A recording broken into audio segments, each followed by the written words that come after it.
Avant de savoir comment se forme un fossile, il faut d'abord savoir ce que c'est. Un fossile, je crois qu'on ne peut pas définir mieux un fossile en disant que c'est toute trace de vie passée. C'est-à-dire un fossile, ça peut être un os, ça peut être une empreinte de pas de dinosaure, ou une empreinte de feuilles, puisque les feuilles ne se conservent pas. Voilà, tout ça, c'est un fossile. Alors, après, comment se forme un fossile? Il y a plein de façons. En général, il faut de l'eau. Pas toujours, hein, mais en général, il faut de l'eau. C'est-à-dire, vous avez, sur le fond de la mer, le fond d'un lac, vous avez un animal qui meurt, qui arrive là. C'est soit un poisson, comme celui-là, par exemple. Vous avez un poisson magnifique, là. Et soit le squelette de ce poisson, par exemple, est tout de suite dévoré par d'autres poissons, des petits crustacés, etc. Et donc là, c'est même pas la peine d'y penser, il ne va jamais se fossiliser. Soit il est dans des conditions particulières, où très très rapidement, il va être recouvert. Donc il n'aura pas le temps d'être mangé par des petits charognards, des prédateurs, etc. Il va être recouvert tout de suite et donc ainsi protégé. Donc il y a une autre couche de sédiments qui va se déposer par-dessus, sur le sable du fond ou sur l'argile du fond.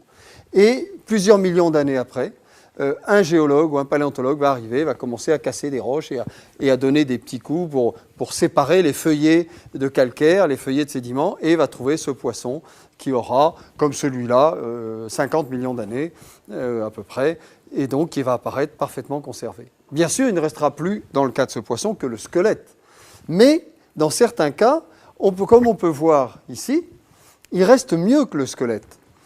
Parce que, vous allez voir, là, ce sont des fossiles d'oiseaux, et vous pouvez voir celui-là sur cette plaque de schiste bitumineux. Ce sont des schistes, donc c'est de l'argile, riche en matière organique, et on voit très bien tout le squelette d'un oiseau avec un long bec ici. Maintenant, vous voyez sur certains autres, vous voyez, les restes de plumes peuvent se conserver.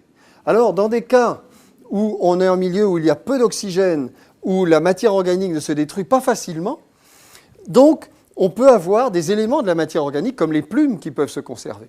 On peut même avoir, dans des cas particuliers, dans des gisements vraiment exceptionnels, on peut même avoir les empreintes des parties molles, les empreintes de la peau. Le dernier repas d'un animal, on peut le retrouver. On dit, on va avoir, tiens, il a mangé ça, ce qu'on appelle le contenu stomacal d'un animal. On peut avoir plein de cas de conservation exceptionnels. On peut même avoir des méduses qui se fossilisent. Alors, la méduse, c'est complètement mou. Vous allez me dire, comment ça peut se fossiliser? Ben si, dans quelques conditions très particulières, des méduses peuvent se conserver. Tout peut se fossiliser, mais quand même, ce qui se conserve le mieux, reconnaissons-le, c'est ce qui est dur. Les coquilles, des os, éventuellement des troncs d'arbres, parce qu'ils se chargent de silice qui peuvent très bien se conserver.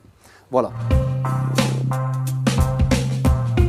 Alors, dans le cas d'une feuille, bien sûr, comme une feuille, c'est de la matière organique, la feuille elle-même n'est jamais conservée. Mais on conserve très bien les empreintes de feuilles. Regardez, dans le cas de ce fossile, on voit un fragment de feuille, elle n'est pas entière, mais on voit très bien la nervure centrale et les petites nervures latérales qui sont parfaitement conservées en creux.